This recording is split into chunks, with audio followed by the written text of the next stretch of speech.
Roger Magalhães, boa tarde, amigo. É um prazer, né, revê-lo. Não queria que fosse nessa situação, mas é um prazer sempre falar contigo. Boa tarde, Roger Magalhães, aqui do Radar 93 Notícias, amigo. Boa tarde, tudo bem com vocês? Em primeiro lugar, agradecer pelo convite, meu querido amigo. Tá conseguindo ouvir bem aí? Sim, fica à vontade, estou lhe ouvindo bem. Agradecer pelo convite, agradecer a audiência aí de todo mundo. Parabéns aí pelo seu excelente trabalho, né? O Radar 93 aí estava acompanhando, sempre acompanho. E muito obrigado pelo convite.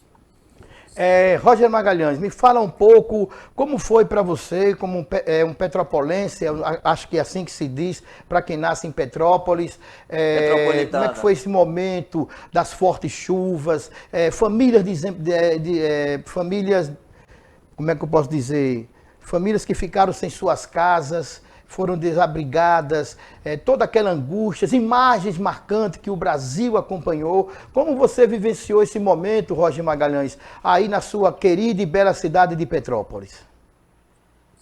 Então, foi realmente um fato assim jamais visto na história das cidades, né? Essa foi de longe a catástrofe maior da cidade nos 173 anos que ela completou ontem, né? Foi aniversário da cidade. Então, nunca 179 anos, perdão. Nunca tinha nunca tínhamos visto algo tão, tão forte assim, né? Tão tremendo. Eu perdi, né? Com certeza conhecia diversas pessoas, foram pessoas que foram afetadas no meu círculo de relacionamento, né? Inclusive, uma das histórias eu ajudei lá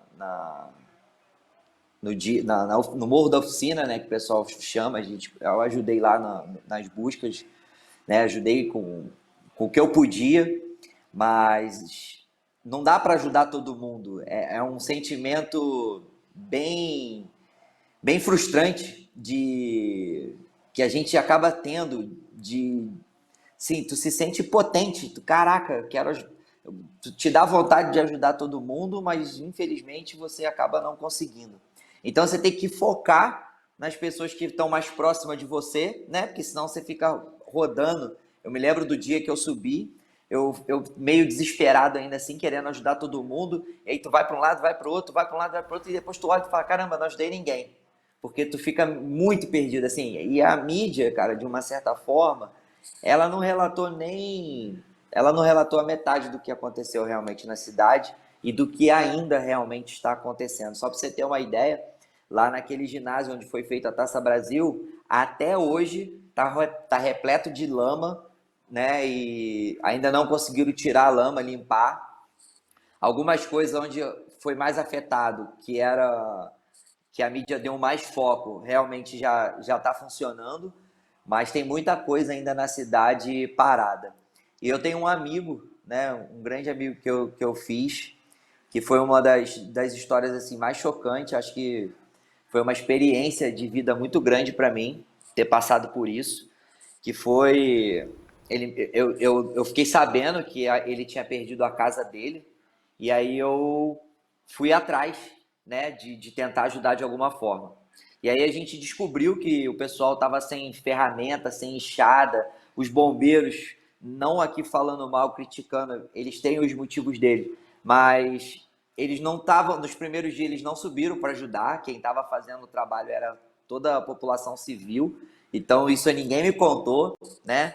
Foi eu que estava lá e com certeza eles devem ter os protocolos de segurança deles que talvez estivessem impedindo eles de fazer os resgates. Porém, imagina se você tem um filho e ele está numa situação de soterrado, se você vai ficar esperando para poder fazer o resgate. E como eu tenho um filho hoje de 4 anos, eu me coloquei na situação desse meu amigo. E eu não quis saber, a gente foi lá para ajudar.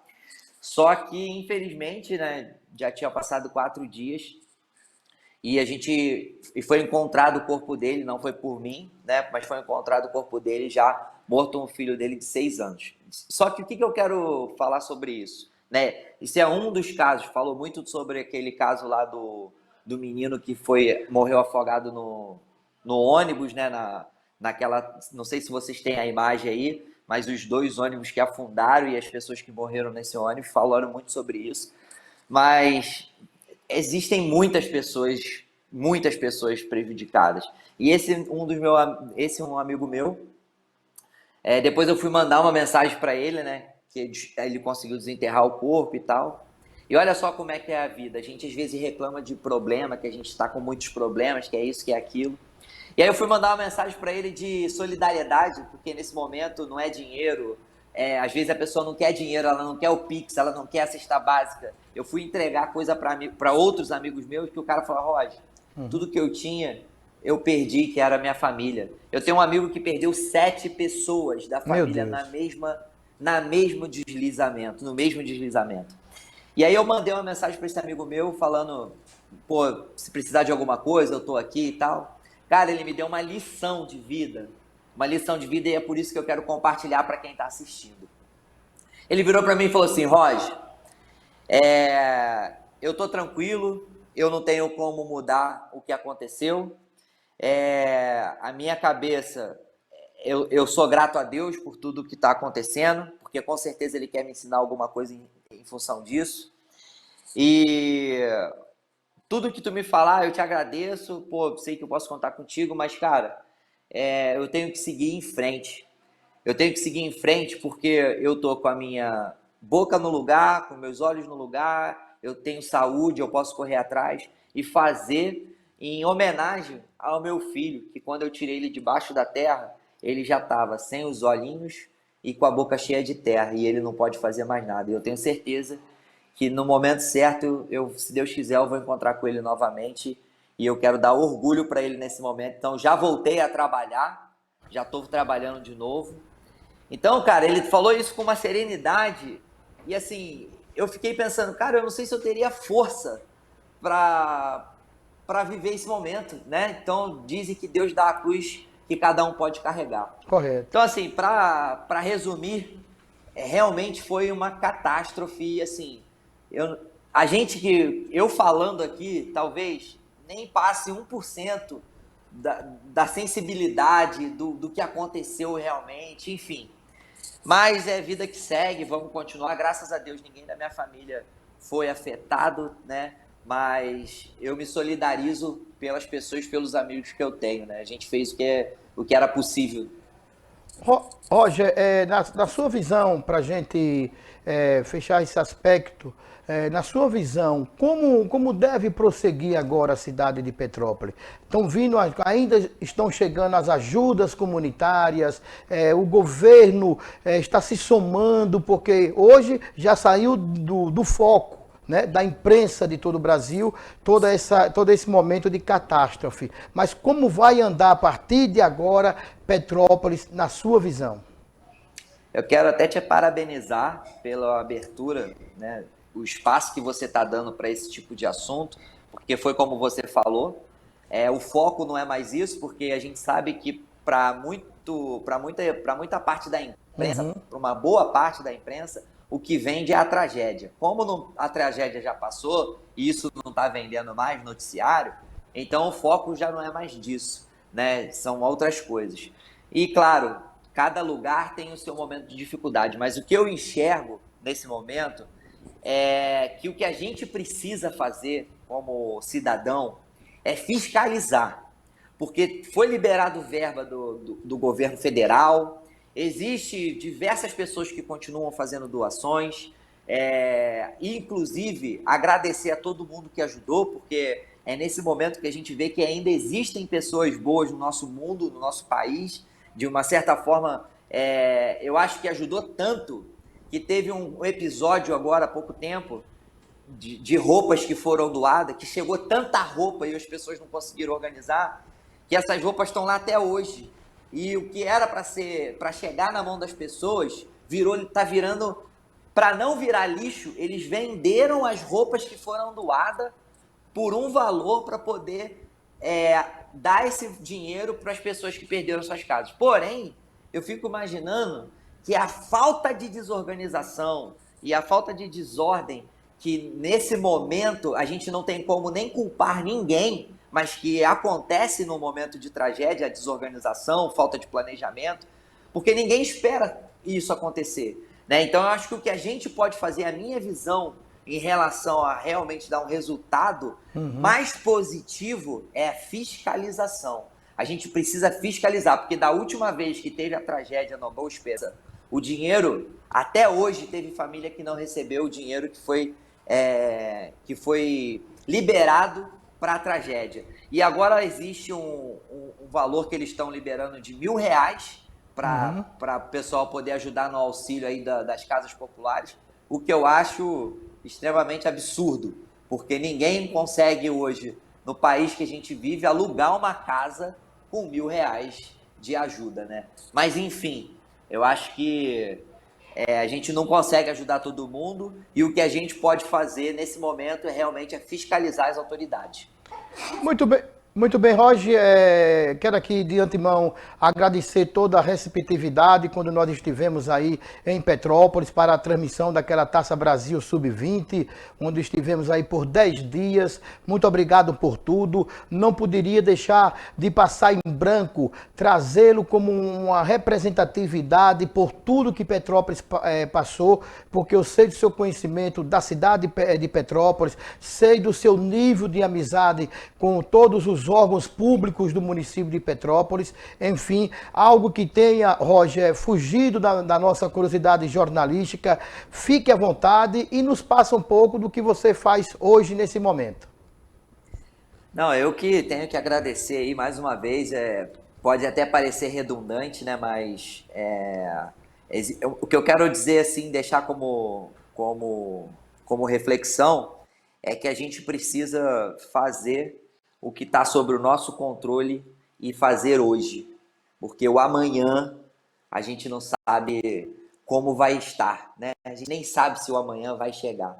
E tem muita gente que vive e às vezes pensa, mas se eu for pensar assim, né, então não vou fazer nada. Não, faça o que está no seu controle e faça hoje. Se você tiver que dar um abraço em alguém, abrace hoje. Se você tiver que dizer que ama alguém, diga hoje, porque imagina aquelas pessoas que estavam lá, foi uma experiência assim muito forte. As pessoas estavam vivendo a sua vida e de uma hora para outra, mais de 233 vidas foram ceifadas, né? Sim, sem esperar. Pessoas vindo do colégio, pessoas chegando em casa, pessoas que não imaginavam que a sua tarde seria um adeus. Então, se você tiver hoje ressentimento com alguém, não guarde isso para você, não.